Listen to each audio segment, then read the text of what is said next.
ارے بھائی باس کا ٹائم ہو گیا، باس نکل جائے گی۔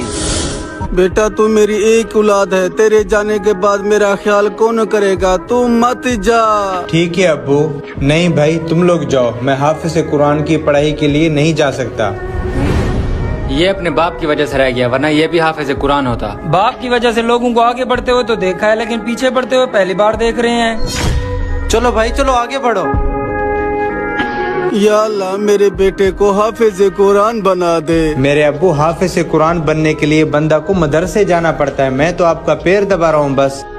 دوست آج میرا حفظ مکمل ہو گیا، تھوڑا سا آپ کو پڑھ کر سنا دوں۔